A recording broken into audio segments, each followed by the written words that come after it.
The European Union has developed a number of policies over the years.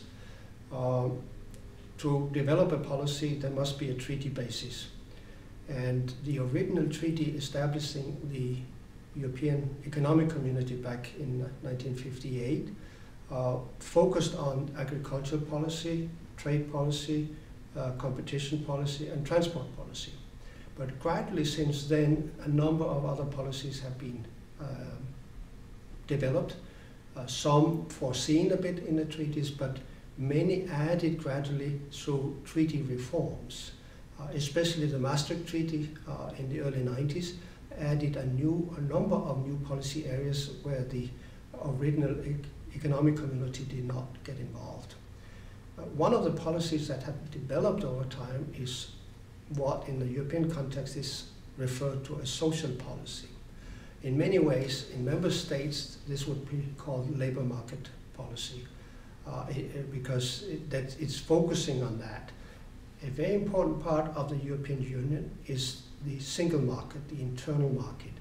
And the basic idea in this single market is that there are 4 freedoms.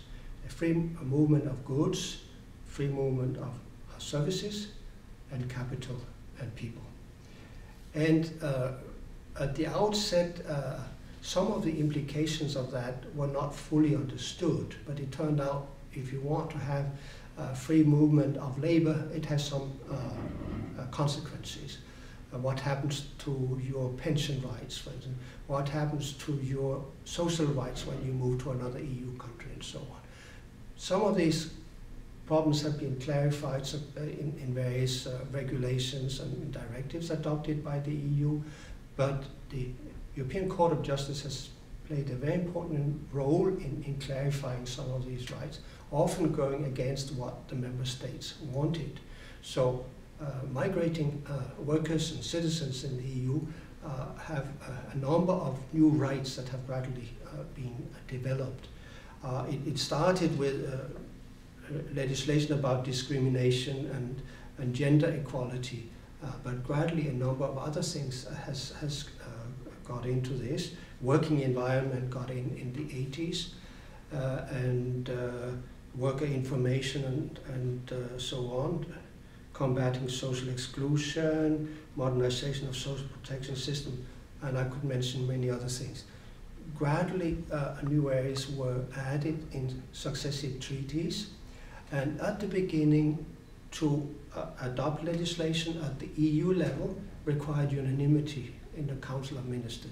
But nowadays, in most areas, these decisions can be made by a qualified majority vote. There are still a few areas where unanimity is required, and there are still a few areas where no legislation is possible concerning pay, right of association, right to strike and impose lockouts.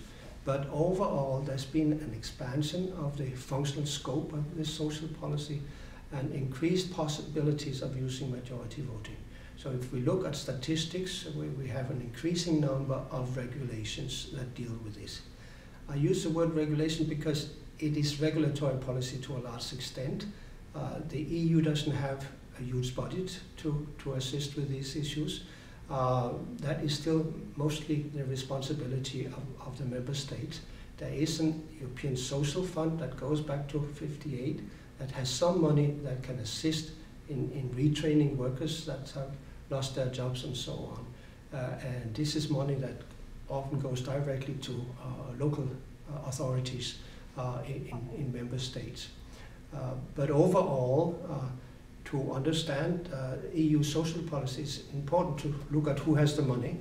And another aspect of this is that some of the things that national elections are won on relate to pensions and health services and education and things like that.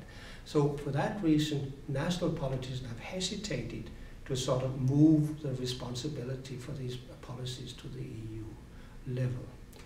But certainly as European citizens, you have a lot of rights if you move to another member state to work.